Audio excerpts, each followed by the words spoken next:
Welcome to WR1, a Blue Wire podcast presented by WinBet. I'm your host, Cris Carter, Pro Football Hall of Fame wide receiver. And today I'm talking to Los Angeles Chargers wide receiver Keenan Allen.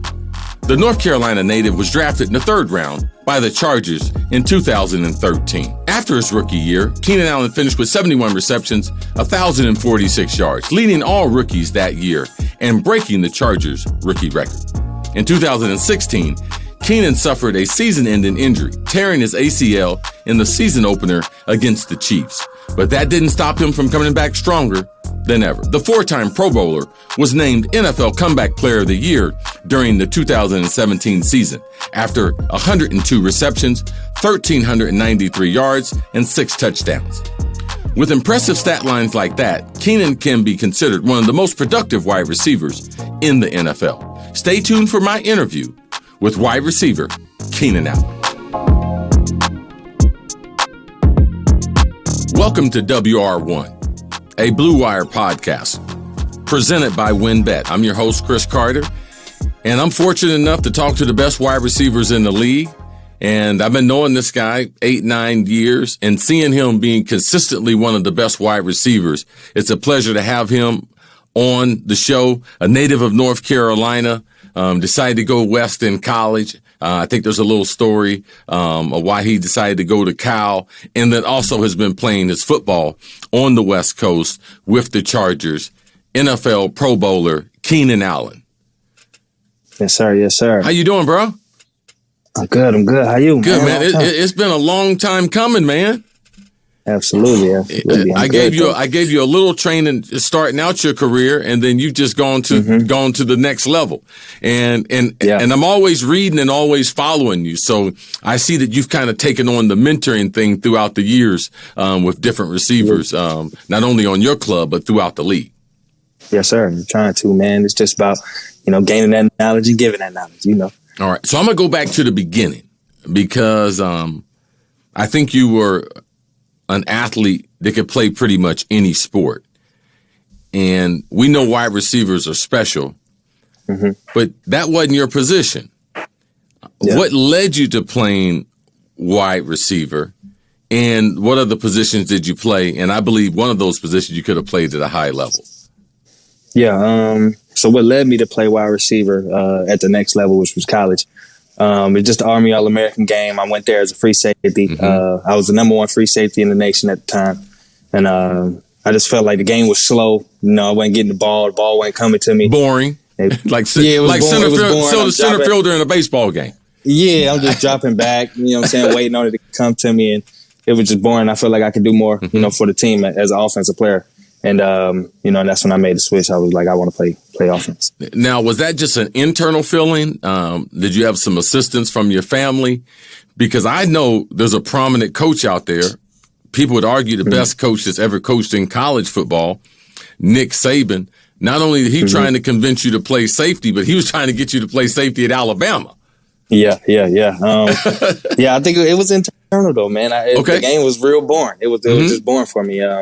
Like I said, I was in the box playing strong safety, dropping to the hook curl, playing cover 3, and it was just boring. So, like I said, I just felt like I could do better or more for the team with the ball. Right, and I know your family's been very important to you. I've met some of your family members. Kind of describe that process of deciding to go to Cal, and then also your brother and the role that he plays in you developing, and also you wanting to play with him.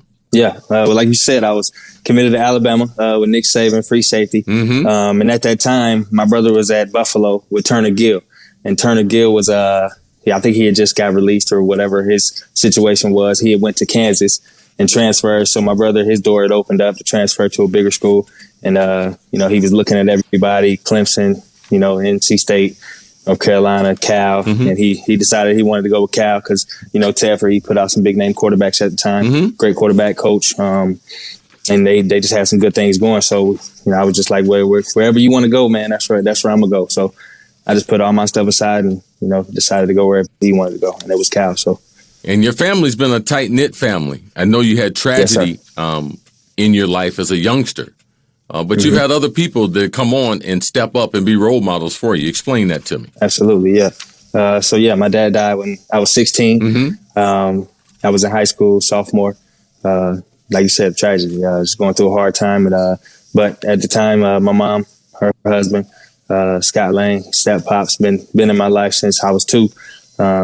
So he kind of, been already in my life, Right. He just told me, hey, I got you, man. Don't worry about nothing. I got you. Right. I'm gonna be here to the end. So that's how that is. And I'm gonna tell you, man, besides you using the word stepfather, I saw you guys interact. I've seen some of your interviews and everything. I hear the way you talk about them. I mean, just how important was it for you as a young person, be able to stabilize your life and be able to put some stability? Yeah. I think just having that everyday, figure, having that everyday person that you can go to and talk to, or that, not even that you could talk to, just as that was there around. I don't know, man. That's so I totally understand. I mean, it's for me, I didn't grow up with a father. So there were coaches and everything that tried to fill that void. But I do remember spending time with you in Florida, and I do remember talking with him. And as we were trying to put together this podcast and everything, I said, man, I got to bring that up because that was not your normal relationship. And I just believe that a lot of young athletes, either because lack of structure or lack of a male influence in their house, leads them to get into a lot of things that typically they wouldn't get into. Absolutely. And he was there through all of it. Like you said, being that influence, letting me know what was going to happen, when it was going to happen, and how it was going to go down. And it was just on me to, determine the outcome. And luckily I had my big brothers, he had already went through some stuff. My middle brother went through some stuff, and then I had come up. So it's like, I ain't about to keep doing what they doing, man. They tripping. Right. So, and he just keep throwing it in our ear too. So right now, you gotta pay attention. Now you might have started off, being selected in the 3rd round there in 2013. There was some news around that. I thought you should have been selected a lot higher, especially after working with you. I knew that you were a pro-ready receiver. And what does pro-ready mean? Able to get off bump and run, be able to play in the slot, play outside, and understand what the concepts that they're doing. That short area quickness that you had. Talk about the disappointment of slipping to the 3rd round. Very disappointing. I thought I was a high guy. Talking to all the teams at the combine, it was all 1st round talk. It was all, we like you now. We gonna if you get to us, we gonna pick you. Even the private discussions when they came to us, the private meetings when I went out there, it was if we get to pick, we gonna take you. So that's why I was most disappointed. Especially from like Carolina, Minnesota. Like verbally telling me, it was like a verbal, like, we gonna take it. Right. And then you see him take somebody else and just like, oh man, what's going on? And then they do it again in the 2nd round. Like, oh no, this ain't right. So you just having to wait, be patient, and them creating that chip on the shoulder. Now you've kind of away from a lot of limelight. You've avoided any negative news since you've been in the league in 9 years. Give me some guys that you have kind of studied and guys that you look at as being your peers, guys that you talk to, other wide receivers that you potentially have learned the craft from. Yeah, just role models for me. When I first got in the league, Malcolm Floyd was big for me when I first got in the league for the Chargers. He's probably the best teammate I ever played with. Big mouth. Wow, okay. Man, he's just a genuine guy, man. He taught me, pretty much the whole offense, lets you know what to do. Let me know what feel like, what he don't like. Just not doing stuff he ain't have to do, at all. Yeah, just stuff like that. This is a great human being, man. Big Mouth Floyd, Antonio Gates was great. Eddie Royal was great. Guys that I watched around the league, Jordy Nelson was awesome. Jordy Nelson. What did you get from a guy like Jordy Nelson? Jordy Nelson was a guy who I see on film, and it's like, how he doing all this? And then you go watching his technique, then it's deceptive and speed, and it's just he squeezes, he stacks. He never gets wide. He's powerful. Just powerful. He owns his landmarks and his leverages on the field. So just being able to do that, being able to see it and visualize it and put it on the field. Jordy Nelson. Who's currently in the game? Do you pull their clips and everything and say, something, man? Let me check this out. Vontae all the time. Because I've interviewed other guys and they pulling your clips. Yeah. Oh yeah, I watch Cole Beasley, man, Cooper Kupp. Okay. In the slot, my slot guys, Cooper Kupp, Cole Beasley, CD Lamb. Who else we watching the slot? Some Devontae on the outside. He jump in the slot too. The guy that's been the most impressive is Tyreek Hill, though. Okay. I'm gonna lie to you. Okay, now Tyreek Hill, he looking real good. He looking more than the speed guy. Right. Now, to me, Tyreek Hill, there's never been another wide receiver that's that fast that can play as well as he can. Because not only does he play fast, but he plays off the ground. Typically, you don't see small guys or fast guys that can jump off the ground and catch the ball. Yeah, he get up. He can get off the ground, and I'm very, very impressed of his overall route running. Yeah, his release is great. The way he jabs and gets him to move off the spot, it's real good. It's real good. What about Amari Cooper? He has a little slick. Amari Cooper's amazing. Yeah, Amari, the route runner. He kind of has that little hesitation, shuffle. Yeah, kind of at an angle. Yeah, me and Amari kind of got the same kind of release pattern. Release, has a move, kind of see what the DB gonna do, and then we attack it that way. Yeah, me and Cooper kind of similar. Cooper's nice. At the top of the route too, Cooper's. Now, how has it been for you? Because you mentioned all those other guys, Gates, Royal, all those guys that helped you out. How important has it been with a guy like Mike Williams and other guys that you have there to make sure that the legacy of wide receiver play continues and that these guys reach their potential? It's very important. I stress it all the time. Just about the little techniques and the stuff that you ain't got to have the athletic ability on. Master the things that take no talent. We talk about it all the time. Say that again. Oh, wait. Back that up, man. You dropped a little nugget, man. Let me get my little bag, man, and pick that up. Okay. Yeah. You got to master the things that take no talent. Wow. You know what I'm saying? Yeah. And most people major. don't realize it's not about a 40-inch vertical. It's not about a 4.40. That's not going to get it done. That's not going to take you. Everybody can do that. It's in the league. It's about knowing angles, knowing leverage, reaching your depth. You got a seam. And you got to get to the inside edge of the numbers. You got to be on the inside edge of the numbers. If you minus 2 off them numbers, you're going to get hit. And you ain't going to like it. Or it's going to be a pick six. You're going to learn on. Now, you talked about Phillip Rivers, and that had to be a hell of an experience. But let's move on to Justin Herbert, because I heard the coach say in a press conference a few weeks ago, and it stopped me in my tracks, man. They asked him, Coach, you were backed up. It was 4th down. Why'd you go for it? Keenan, I never heard this, man. I've been associated with the NFL for 5 decades. You all right? He said, my quarterback is a gangster. I was like, oh. No, he didn't. My quarterback is a gangster. Now, you heard that, right? Yeah. Now, you talking about confidence as a wide receiver, as a quarterback, the overall aggressive play calling. Just put yourself in that player's shoes. How would that make you feel as a young player taking over a franchise? Confident. It felt like I got the whole world behind me. You know what I'm saying? Like I can do it all. Right. And even if you make a mistake, because of their support, they're going to back you up. It's cool. We got your back. We got your back. That's the thing about the coach. He is a defensive coach, so he is saying it's 4th down. So if you don't get it, we got to buckle up too. So it's all right. It's all right. We'll now, be fine. Give me something else with your head coach, because I've seen him on press conferences, and I do a lot of judgment on guys before and after games, what they say, how they react, how they treat their players. Give us a little insight on who he is as a person.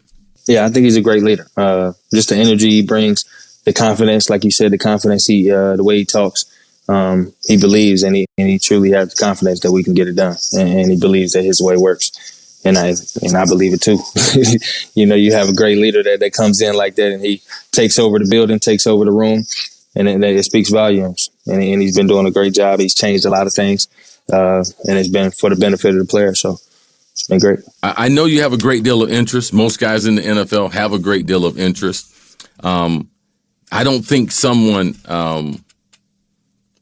I think your story is very, very unique. And I know you have some music interests. And I know you're involved in some other company, right? You made an investment in Zen Enterprise. Sir. I want to go with Zen Enterprise. Explain your overall involvement, why you got involved, and then I'm going to get on to the music part. Yeah, so Zen Enterprise, I think it was 2014. Had a friend in San Diego, Jalen Lake. My homeboy, he played basketball all the time, 24-hour fitness. He hang out at the crib. And his dad, they had an ointment coming out, or it wasn't coming out. It had been put aside. It started from his grandfather, and then they had put it aside because he passed away, and they wanted to bring it back up. And I tried it out, and I had the ACL coming up, or the ACL coming around, and I used it on the ACL, and I'm like, man, this thing really worked. So I took off with it. All natural ointment, no opioids, and it's the best of the best. Also, now that ACL, I mean, you just said I tore my ACL. You also came back that next year was NFL Comeback Player of the Year. So speaking of the product, the product was obviously working. Absolutely. Like I said, it worked. I used it all off season on the ACL, and it felt amazing. You've been relatively healthy, not like a lot of wide receivers throughout your career. Do you attribute that just to your training regimen and how much you've learned through the years? Yeah, I think so. Just being able to see the guys in front of me, the Weddles, like I said, the Royals, Eddie Royal, Malcolm Floyd, just the way they was being pros every day, coming in and lifting, win, lose, or draw, they come in and treat the game how it's supposed to be treated. So just respect the game. Right, talking about respect for the game. We got a lot of wide receiver news going around the NFL, Keenan. Bro, we do. Who would have ever thought that we didn't know Michael Thomas was not going to play in 2021? Right. Odell Beckham, I just read a stat that in man-to-man coverage, he has the fifth highest percentage of the wide receivers on the team, which led to them releasing him, or the Baker Mayfield incident. I don't want you necessarily to comment on that. I just want you to comment on how you have not been distracted through the years. We saw AB, he ripped off 5 or 6 Pro Bowls. Now, he's been with a couple teams. Julio's not in Atlanta anymore. Well, nothing wrong with stability, bruh. Explain it to these young guys and how you've done it. Well, like I mentioned, man, I had those guys in front of me. The Malcolm Floyds, the Eddie Royals, just being world-class teammates, world-class pros. That's the thing that they stressed on to me the most. Eric Weddle stressed on me the most how to be a pro. Come in every day. When I was young, I would be in there, sad face. Why we in here, man? We special teams at 7 a.m, stuff like nah, man, this is a job, bro. This is you a pro. This is what you signed up to do. So this is what you got to sign up for. You can't complain. We can't do none of that. It is what it is. So we signed up for 16 games. We got to be here for 16 games. Right. I know when we come into the league, we all have aspirations, and when you're drafted in the first couple rounds, it's like, man, I really like to make it through that contract. And it's like, man, I like to play 6 years. Man, you've cleared all that. I mean, you one of the real OGs that we got playing the game. And I know your perspective has changed. How long would you like to play in the NFL? As long as I can. As long as to the body say, Keenan, today we just can't run today. Right. I just can't run no more. I just can't do it. We going to the end. I mean, once you get in it, man, it gets good. You're like, it is. Next thing you know, it's 8-9 years. You're like, man, where did the time go? That's what I'm saying. It happened so fast. I don't feel like OG. Right. I don't feel like it. I'm going to transition over to some other receivers. And you had mentioned one earlier, and he's in the news because he's on fire. Matthew Stafford comes over. They make the trade with Jared Goff, swap him out. Detroit to LA to Detroit. And it looks like the biggest benefactor in the whole thing is Cooper Kupp. Tell me the things about Cooper Kupp's game. And, man, what does that new energy do when you got a guy coming into the locker room that you know you can get open? Sometimes you don't even have to be open. He can still get you the football. Yeah. Well, first of all, when you get a quarterback like that, Matthew Stafford, he been in the game for a long time. He's amazing. He throwing ball sidearm, no looks. He doing it all. He throwing bombs down the field. And what is he, 35 plus? He old, so he's still throwing that thing like that, and he got the knowledge for the game. So it spikes you up. It spikes you up a little bit. You're not going to be in a bad position not too many times. And as you can see, Cooper Kupp wide open most of the time. you watch the video, you be like, man, how this going on? He keep getting wide open. Right. He got a quarterback getting him wide open. It must do something for your confidence. Because I was a guy that played with a bunch of different quarterbacks. You have been fairly stable as far as the guys that you have had. But getting a guy that can flat out throw the football. Yeah. And I'm not here to try to question Phillip Rivers' arm strength, but he don't have the gun that it's a gun, but he don't have the same type of gun as your boy Justin Herbert. Oh yeah, not even close. I mean, he can flight it now. Yeah, no, it's a different ball flight. It's a different beast. Yeah, that's different. And the thing about it is that Phillip Rivers is going to be a Hall of Famer. Yeah, without a doubt. And I try to tell guys in this league, man, one thing we all have in common. One day there's going to be a guy that show up that's bigger, stronger, faster than you, and can do your job better than you. Absolutely. And is that what you see now around the league? Because not only there in L.A. with Justin Herbert, man, we got quarterbacks everywhere. Yeah, everywhere. I mean, they can run. And they can run, yes. And they can run. It's amazing how the game has changed. Yeah, absolutely. And it's about, you got to have one. If he can't run, it ain't looking too good for him. Now, give me some of your other outside interests off the field. What do you like to do in your downtime? Taking off your helmet. Playing games, video games. Okay. Playing the piano, big music guy like you mentioned. Yo, piano? Recording. You don't see wide receivers playing the piano. Talk to me about that, man. And those hands are so good. Are they self-taught or you got an instructor? Self-taught. Now, when did this happen? Because I had heard about this. I didn't know if it was necessarily true.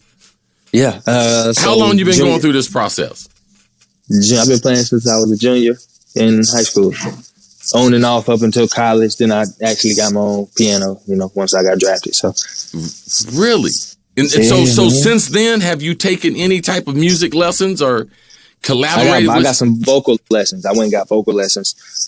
Try to tune my baritone up. So, which better? You're singing or your hands? My hands. Really? My hands wake up out the bed and they can go. No, you do got nice hands. You got nice hands. It's from a guy with nice hands to a guy with nice hands. You got nice. You got nice hands, bro. Go get it done with the hands. You got nice hands. But what does the music and everything do for you? I think it's therapeutic. The energy flow that I don't know. It creates a soothing mental state. Like whenever I'm mad, I can just go vibe in the car, sing out, forget about all that stuff, and just rock out in the car and just vibe out to the melody. Now, do you have any desire to potentially produce something, be involved in producing some groups? How do you see this music gift moving forward into the future? Yeah, so I've already did some trials in there. Okay. I started a music company that didn't work out, so stopped that. Yeah, that's too much money from the beginning. You're just a puppy. No, that's just when you got money, people think I should come in on the top. No, when really you should come in on the bottom. Okay, go ahead. Exactly. Lesson learned. Lesson learned. Failed on that. So up and down on the recording. I record in and out of season. Just to get my stuff, laid down to see what it sounds like. But I think I create a vibe that I like. I think I would take it somewhere after football. Okay, now what vibe would that be? What genre would that definitely live R&B. In? Okay, I would say R&B and a little bit of hip hop, kind of Bryson Tiller, Chris Brown. Okay, all right. And from an R&B standpoint, who have you always looked up to? And not necessarily you're creating like them, because that's different what the sound sounds like compared to for sure these are people that I've enjoyed or I look up to. Tank has always been a guy that I looked up to in the singing. Tank, Chris Brown, Usher, Michael Jackson was always the first. Man, the boys got some talent. Obviously, obviously. And nowadays, I say I listen to Daniel Caesar, Jivian, Lucky Day, Summer Walker. All right, and the last thing before I let you out is, how do the LA Chargers, man? How do you guys finish out the second half of the season and finish strong in that AFC West that might be the toughest division in football that seems to be wide open? I think we're just going to get better. I don't think we've had a complete week of a full team-on-team football game where the defense and the offense, special teams was just clicking all day. We're still waiting on that. And we're still waiting on the offense to get clicking for a whole day. Honestly, that still ain't happened. So once those things happen and once we can put it together for a whole 60 minutes, it's going to be special. Keenan, I greatly appreciate you joining me, man. It's always a pleasure to talk to you. It's always a pleasure to interact with that next generation of wide receiver ones and to see you and see how you've grown your career and also to see how you're giving back, helping these young guys reach their potential. A guy like Mike Williams, you see, I saw you hanging in there with him. He's been injured once, got injured again. Yeah. You still kept hanging in there with him, and him having his best season thus far is because guys like you. Yeah, and we ain't even talk about Mike. Mike's getting so much better. Yes. It's just ridiculous. His release moves and the way he's been, getting back on his line and restacking. What people don't understand, when you're as big as him, to me, he's a little too big to be a wide receiver. And that's why there's only a few successful guys at that size. And once he starts to be able to manage his size and learn how to play big on a regular basis, that's the product that we're starting to see in 2021. Absolutely. Like the quarterback, the receiver, everything's changed. The defensive ends is 4-4s now, 4-5. It's getting scary. All that help extend your career, bro. Get it in. Get another long-term contract. Exactly. All right. I'm Cris Carter, host of Wide Receiver One. And this is Keenan Allen. He is definitely a WR1.